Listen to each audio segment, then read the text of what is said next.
스위스에서 행정법, 그다음에 행정쟁송법을 강의하고 있는 이승민 강사이고요. 이번 강의는 파이널 최종연리 시리즈, 미리 하는 최종연리 시리즈 1이고요. 무료 강의이고, 이건 이제 이사 대비한 세무사 행서법 공무원 시험에서 기출된 최신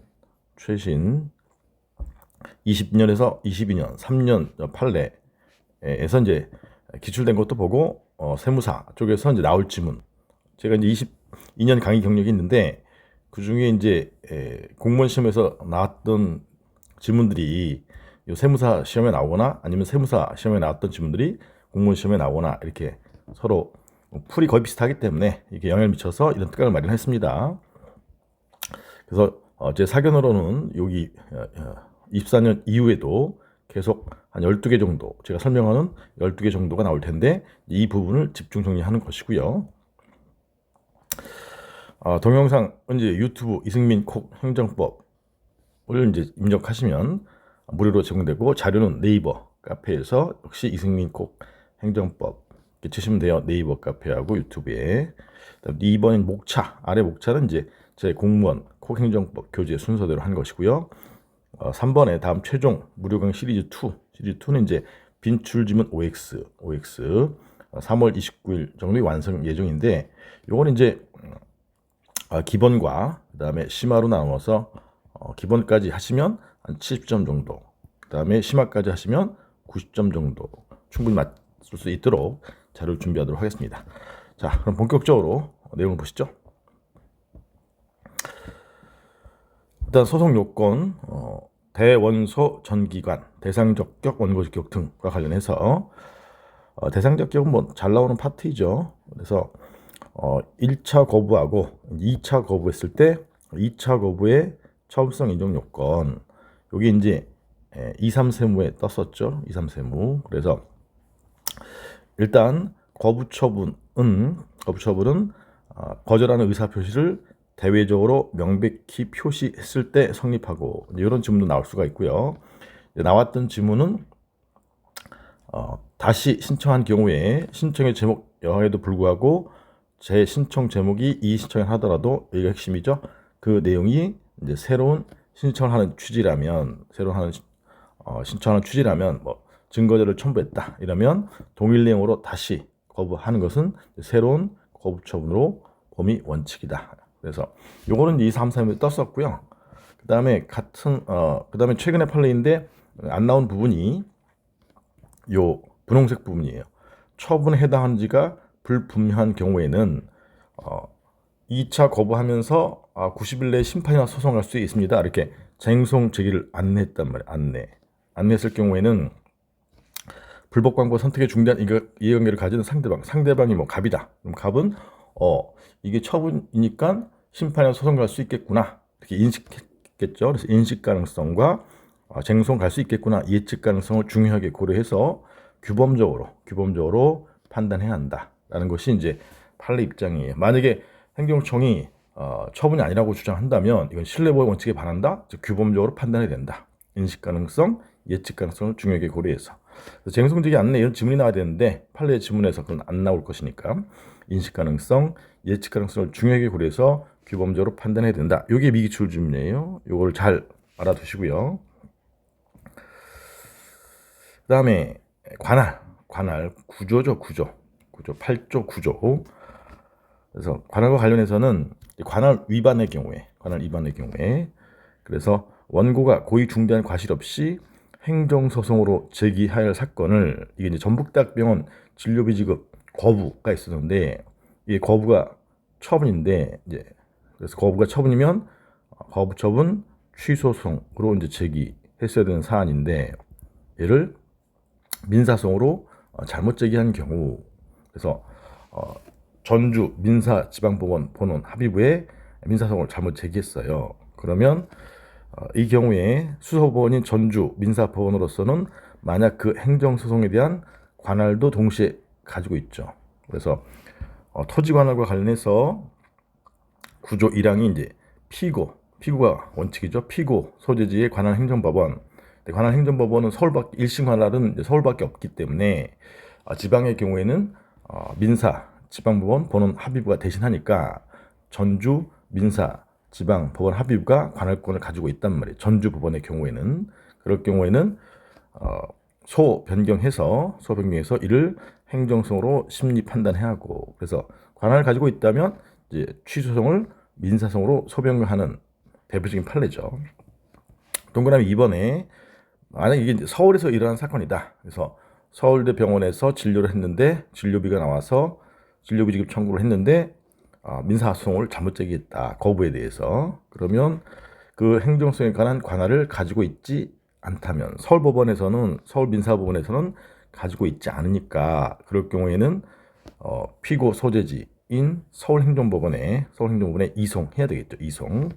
그래서 철저를 유추정해서 관할법원인 서울행정법원에 이송해야 된다. 왜냐하면 서울에는 행정법원이 있으니까. 그래서 얘는 구체적인 사례를 설명하면 복잡하니까 전북대학병원의 경우에는 전주 민사법원이 관할권을 가지고 있고, 소변경이고, 서울대학병원 사건의 경우에는 서울민사법원이 관할권을 가지고 있지 않기 때문에 서울행정법원에 이송해야 한다.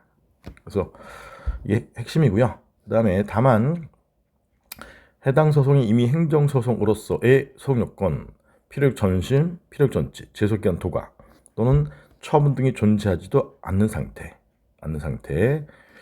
이럴 경우에는 거부처분 취소송을 제기하더라도 소송요건을 갖추지 못할 때, 거부처분 존재하지도 않는 상태, 이럴 때, 기간이 도가한 상태, 이럴 때에는 행정소송으로의 소송요건을 결하고 있음이 명백하기 때문에 어차피 서울행정법원에 행정소송으로 제기되었더라도 어차피 부적법하게 되는 경우, 이건 특별한 사정이 있는 경우, 이럴 경우에는 이송할 것이 아니라 어차피 가봐야 각하당하니까 바로 각하해야 한다. 그래서 이 질문들은 지금 세무서에서 다 미기출이기 때문에 잘 정리를 해 두세요.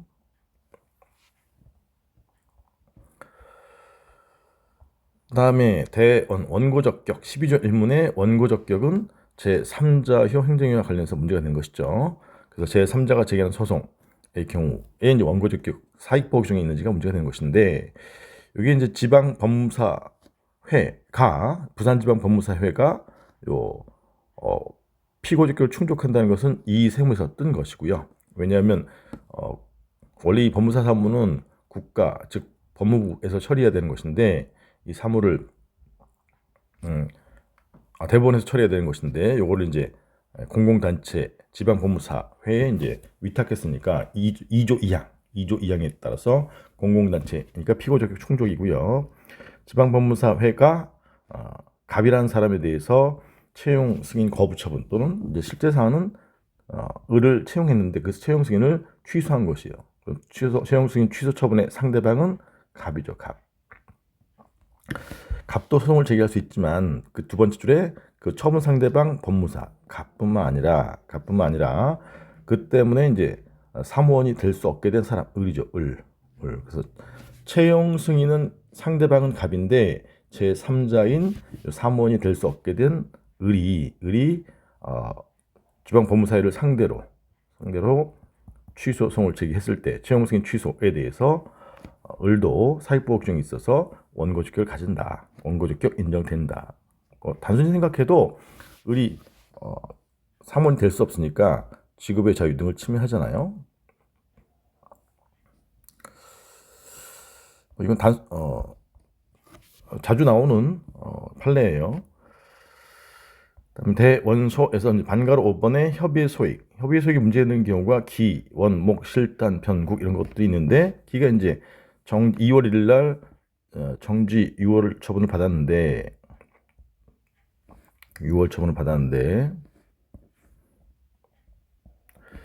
8월 1일이 되면 6월 기간이 경과하는 것이죠.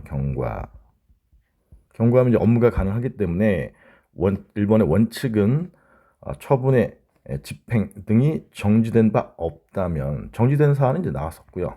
정지된 바 없다면 기간 경과했기 때문에 업무가 가능해서 취소 판결을 받을 필요, 협의석이 없다. 다만 두 번째 줄에 경과 후에는 그 처분이 외형상 잔존함으로 인해서 어떤 법률상 이게 침해되고 있다고 볼 만한 특별한 사정, 없는 한 소액이 없는 건데 그 특별한 사정이 2번의 예외죠. 특별한 예외. 그 예외가 이제 반가로 1번 알고 계시는 거죠. 기간 경과됐는데 두 번째 위반하면 정지 1년 이렇게 가중처분을 받을 위험이 있는 경우 특히 이제 시행규칙 형식의 행정규칙에 가중처분이 있을 때에도 협의 소익이 있다. 근데 반가로 이번에 다른 권익이 남아있거나 위법한 처분이 반복될 위험성이 있는 경우 그래서 동그라미 1번 두 가지 경우가 있는데 동그라미 1번은 출제가 됐고 동그라미 2번이 이제 미기출이니까 잘 알아두세요. 처분청 A가 직권 취소했다. 예컨대 허가를 해줬는데 허가를 4월 1일 날 A가 취소했다. 그럼 이제 취소가 이제 가백의 침익적인 것인데 그러면 완전한 원상 회복이 이루어지지 않아서 무효 확인 취소로서 회복할 수 있는 다른 권리나 이익이 남아 있는 경우 요거는 제가 조금 미스했네요. 처음에 처분이 수익적 처분이 아니라 공사 중지 명령이죠. 공사 중지 명령 침익적인데 얘를 취소했을 때에도 아직 구제되지 않는 완전한 원상 회복이 이루어지지 않아서 아직 구제되지 않는 다른 권익이 남아 있는 경우에는 요 취소에 대한 취소 판결 받을 소익이 있다라는 내용이고요. 그건 이제 20세무에 떴었고 그다음에 동그라미 2번 이게 이제 안진 회계법인 사건인데 동일 소송 당사자 사이에서 동일 사유로 위법한 처분이 반복될 위험성이 있다. 그래서 회계법인의 회계사들의 잘못으로 안전 회계법인이 갑이다. 근데 회계사 을 등의 잘못으로 법인 자체가 정지 6월 처분을 받았는데 나중에 동일 사유로 위법한 처분이 반복될 위험성이 있다. 그러면 그 처분이 이제 위법성 확인되지 불분명한 법률 문제에 대한 해명이 필요한 경우, 정지 6월 처분이 위법하다 이렇게 해명이 필요하다 이 말 필요한 경우. 그래서 필요한 경우 위법한 처분이 반복될 위험성이 있어서 해명이 필요한 경우, 요 경우가 이제 미기출이에요. 그런 경우에는 예외적으로 소액을 인정할 수 있다. 정지 6월 기간이 경과했더라도. 여기 2397에 뜬 것이고요. 그 다음에 처분과 동일한 사유로 위법한 처분이 반복될 위험성이 있는 경우란 대표적인 예시일 뿐이며 이 지문 반드시 해당 사건, 안전 회계법인 사건의 동일 소송 당사자, 즉 갑과의 사이에서 반복될 위험성이 있는 경우만을 의미하는 것은 아니다. 그래서 다른 회계법인의 경우에도 동일 법 위반으로 정지 6월 처분이 또 나올 수 있기 때문에 그럴 경우까지 고려해서 위법한 처분이 반복될 위험성이 있는 경우에 해당된다라는 것이죠. 그래서 동그라미 2번이 미규출이니까 위법한 처분이 반복될 위험성, 그래서 불분명한 법률 문제 해명이 필요한 경우 꼭 정리해 두세요. 꼭 나올 거예요. 그 다음에 대원서 전기 제소기간 20조와 관련된 내용이죠. 제소기간 20조 1항 2항이 있는데 요건 이제 기타 관련된 조문과 관련 소변경이 21조 종류변경 소변경이 있고 22조가 이제 처분변경 소변경이 있는데 소변경은 예컨대 21조의 경우에 1,000만 원 세금 등에 대해서 4월 1일 날 이제 취소 소송을 제기했는데 이게 중대 명백한 죄송해요. 무효로 볼까요? 무효 확인 소송을 제기했는데 이게 단순 위법이라고 판단되면 기각을 받을 수가 있으니까 만약에 6월 1일 날 21조, 37조 등에 따라서 소변경 신청해서 소변경이 있었다. 그러면 취소 소송으로 이제 소변경이 있었다. 이렇게 변경이 있었다. 6월 1일이 그럴 경우에 요 구소가 무효확인소송이고 신소가 취소송인데 요 신소의 새로운 소이기 때문에 얘는 이제 소송 요건을 갖춰야 되잖아요. 그래서 요 새로운 소의 제소 기간 등은 소변경 있은 때를 기준으로 90일 내 인지를 판단한다. 이런 게 원칙이고요. 그다음에 이제 2번의 예외는 이제 구소 제기 시에 가능하다. 요 예외적인 판례가 나올 것이에요. 얘는 공무원 그다음에 세무사 미기출이기 때문에 반드시 뜰 것입니다. 중요한 판례죠. 그래서 원고가 행정성법상 항고송 마찬가지로 이제 금전지급 거부했는데 그게 처분이어서 거부처분 취소 소송으로 제기해야 할 사건을 민사송으로 잘못 제기한 경우에 수서법원 이게 처음에 이제 서울법원이었었는데 서울법원에서 그 항고송에 대한 관할권을 가지고 있지 않다. 아까 관할권을 가지고 있지 않으면 관할권, 거부처분 취소에 대한 관할권이 있는 이제 수원법원이죠. 근데 수원법원에 아까 이송해야 된다. 원칙적으로. 그래서 이송하는 결정을 했다. 그래서 이송하는 결정을 예를 들어서 이제 민사송을 잘못 제기했는데 이게 처음에 이게 구소란 말이에요. 구소. 민사송을 잘못 제기했고 이송하는 결정을 했다. 그럼 예를 들어서 5월 1일 날 이송하는 결정을 했다. 그럼 이송 결정하게 되면 이송 결정의 효과로 요 구소인 민사송이 수원법원에 관할법원에 소송 계속이 이전되죠. 소송 계속이 이전되고 그다음에 그 이송 결정이 확정됐다는 말은 이송 결정을 다투는 기간 항고죠. 항고 14일인데 14일이 지났다. 그럼 5월 15일이 됐다. 확정된 후에 원고가 항고송으로 거부처분 취소송으로 이제 소변경했다. 소변경. 그래서 이제 수원법원에 가서 이제 소변경 한 것이죠. 소변경했다. 그러면 소변경이 예를 들어서 6월 1일 날 했다. 그러면 신소인 거부처분 취소송에 대한 여기죠. 항고송에 대한 제소기간의 준수 여부는 원래 소변경 신청 소변경 한 때인 6월 1일을 기준으로 하는 게 원칙인데 얘는 이송 결정의 효과가 있단 말이에요. 이송 결정의 효과. 이송 결정이 확정됐기 때문에 이송 결정의 효과 민사 소송을 이제 거부처분 취소송으로 해서 수원법원에 이송했단 말이에요. 그러면 소송 계속이 수원법원에 이전이 되고 그 다음에 변경된 소 그래서 요 민사소송은 처음부터 수원법원에 제기된 것으로 보는 것이잖아요. 제소기간 등의 준수 유지를 위해서 처음부터 요 4월 1일부터 그러니 요 민사소송을 거부처분 취소송 항고송으로 소변경했을 때에도 신소인 이 항고송은 처음부터 원칙적으로 처음에 소를 제기할 때 4월 1일에 90일 내인지를 판단해야 된다. 기준으로 4월 1일 기준으로 판단해야 한다. 그래서 앞에 땡겨진 것이니까 제소기간 준수했다고 볼 수 있다는 사안이에요. 그래서 요거는 반드시 알고 계셔야 돼요. 그래서 이송 결정이 확정된 후 소변경하면 요 항고송의 제소기간 준수 여부는 처음에 민사송을 제기했을 때를 기준으로 판단한다. 이송 결정의 효과상. 이걸 잘못 해설하신 분도 있어요. 판례를 정확히 이해해야 되는데 이게 소변경의 효과상 이건 아니에요. 그 판례 정확히 이해하면.